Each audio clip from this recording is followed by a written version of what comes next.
ओम नमः शिवाय। आज हम विदेश्वर संहिता का 12वां अध्याय श्रवण करेंगे, जिसमें मोक्षदायक पुण्य क्षेत्रों का वर्णन किया गया है। सूत जी बोले, हे विद्वान और बुद्धिमान महर्षियों, मैं मोक्ष देने वाले शिव क्षेत्रों का वर्णन कर रहा हूँ।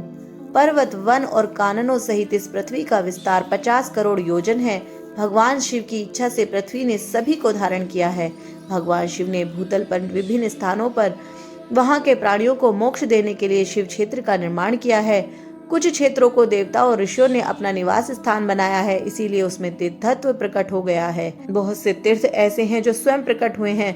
तीर्थ क्षेत्रों में जाने पर मनुष्य को सदा स्नान, दान और जाप करना चाहिए, अन्यथा मनुष्य रोग, गरीबी तथा मूकता आदि दोषों का भागी हो जाता है। जो मनुष्य अपने देश में मृत्यु को प्राप्त होता है, वह इस पुण्य के फल से दोबारा मनुष्य योनि प्राप्त करता है, परंतु पापी मनुष्य दुर्गति को ही प्राप्त करता है। हे ब्राह्मणों, पुण्य क्षेत्र में किया गया पाप कर्म अधिक दृढ़ हो जाता है, अतः पुण्य क्षेत्र में निवास करते समय पाप कर्म करने से बचना चाहिए। सिंधु और सतलुज नदी के तट पर बहुत से पुण्य क्षेत्र हैं। सरस्वती नदी परम पवित्र और 60 मुख वाली है, अर्थात उसकी 60 धाराएं हैं। इन धाराओं के तट पर निवास करने से परम पद की प्राप्ति होती है। हिमालय से निकली हुई पुण्य सलीला गंगा 100 मुख वाली नदी है। इसके तट पर काशी, प्रयाग आदि पुण्य क्षेत्र हैं। मकर राशि में सूर्य होने पर गंगा की तट भूमि अधिक प्रशस्त एवं पुण्यदायी हो जाती है। सोनभद्र नदी की 10 धाराएं हैं। बृहस्पति के मकर राशि में आने पर यह अत्यंत पवित्र तथा अभिष्ट फल देने वाली है। इस समय यहाँ स्नान और उपवास करने से विनायक पद की प्राप्ति होती है। पुण्य सलीला महानदी नर्मदा के 24 मुख हैं। इसमें स्नान कर तट पर निवास करने से मनुष्य को वैष्णव पद की प्राप्ति होती है। तमसा के 12 तथा रेवा के 10 मुख हैं। परम पुण्यमयी गोदावरी के 21 मुख हैं। यह ब्रह्म हत्या तथा गोवध पाप का नाश करने वाली एवं रुद्र लोक देने वाली है। कृष्णवेणी नदी समस्त पापों का नाश करने वाली है। इसके 18 मुख हैं तथा यह विष्णु लोक प्रदान करने वाली है। तुंगभद्रा 10 मुखी है एवं ब्रह्मलोक देने वाली है। सुवर्ण मुखरी के 9 मुख हैं।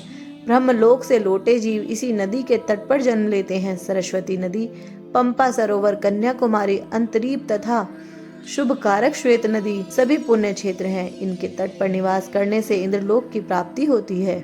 महानदी कावेरी परम पुण्यमयी है। इसके 27 मुख हैं।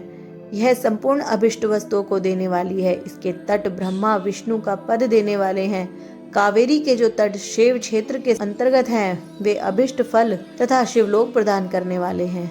नेमिषारण्य तथा बद्रिकाश्रम में सूर्य और बृहस्पति के मेष राशि में आने पर स्नान और पूजन करने से ब्रह्मलोक की प्राप्ति होती है। सिंह और कर्क राशि में सूर्य की संक्रांति होने पर सिंधु नदी में स्नान तथा केदार तीर्थ के जल का पान एवं स्नान ज्ञानदायक माना जाता है। बृहस्पति के सिंह राशि में स्थित होने पर भाद्र मास में गोदावरी के जल में स्नान करने से शिवलोक की प्राप्ति होती है, ऐसा स्वयं भगवान शिव ने कहा था। सूर्य और बृहस्पति के कन्या राशि में स्थित होने पर यमुना और सोनभद्र में स्नान से धर्मराज और गणेश लोक में महान भोग की प्राप्ति होती है, ऐसी महर्षियों की मान्यता है। सूर्य और बृहस्पति के तुला राशि में होने पर कावेरी नदी में स्नान करने से भगवान विष्णु के वचन की महिमा से अभिष्ट फल की प्राप्ति होती है।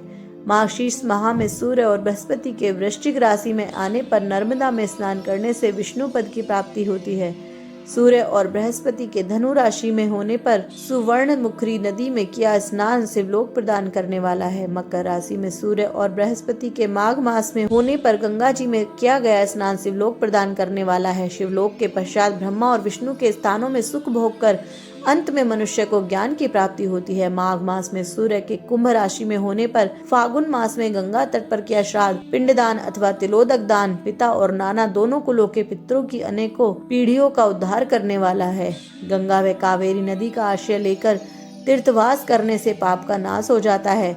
ताम्रपर्णी और वेगवती नदियां ब्रह्मलोक की प्राप्ति रूप फल देने वाली हैं। इनके तट पर स्वर्गदायक क्षेत्र हैं। इन नदियों के मध्य में बहुत से पुण्य क्षेत्र हैं। यहाँ निवास करने वाला मनुष्य अभिष्ट फल का भागी होता है। सदाचार, उत्तम व्रति तथा सद्भावना के साथ मन में दया भाव रखते हुए विद्वान पुरुष को तीर्थ में निवास करना चाहिए, अन्यथा उसे फल नहीं मिलता। पुण्य क्षेत्र में जीवन बिताने का निश्चय करने पर तथा वास करने पर पहले का सारा पाप तत्काल नष्ट हो जाएगा, क्योंकि पुण्य को ऐश्वर्यदायक कहा जाता है। हे ब्राह्मणों, तीर्थ में वास करने पर उत्पन्न पुण्य कायिक, वाचिक और मानसिक सभी पापों का नाश कर देता है। तीर्थ में किया मानसिक पाप कई कल्पों तक पीछा नहीं छोड़ता, यह केवल ध्यान से ही नष्ट होता है। वाचिक पाप जाप से तथा कायिक पाप शरीर को सुखाने जैसे कठोर तप से नष्ट होता है। अतः सुख चाहने वाले पुरुष को देवताओं की पूजा करते हुए और ब्राह्मणों को दान देते हुए पाप से बचकर ही तीर्थ में निवास करना चाहिए। ओम नमः शिवाय। यहाँ पर यह अध्याय समाप्त हो जा रहा है। आगे भी इसी तरह के अध्याय सुनने के लिए कृपया मेरे चैनल को सब्सक्राइब जरूर करें, लाइक और शेयर करें। धन्यवाद।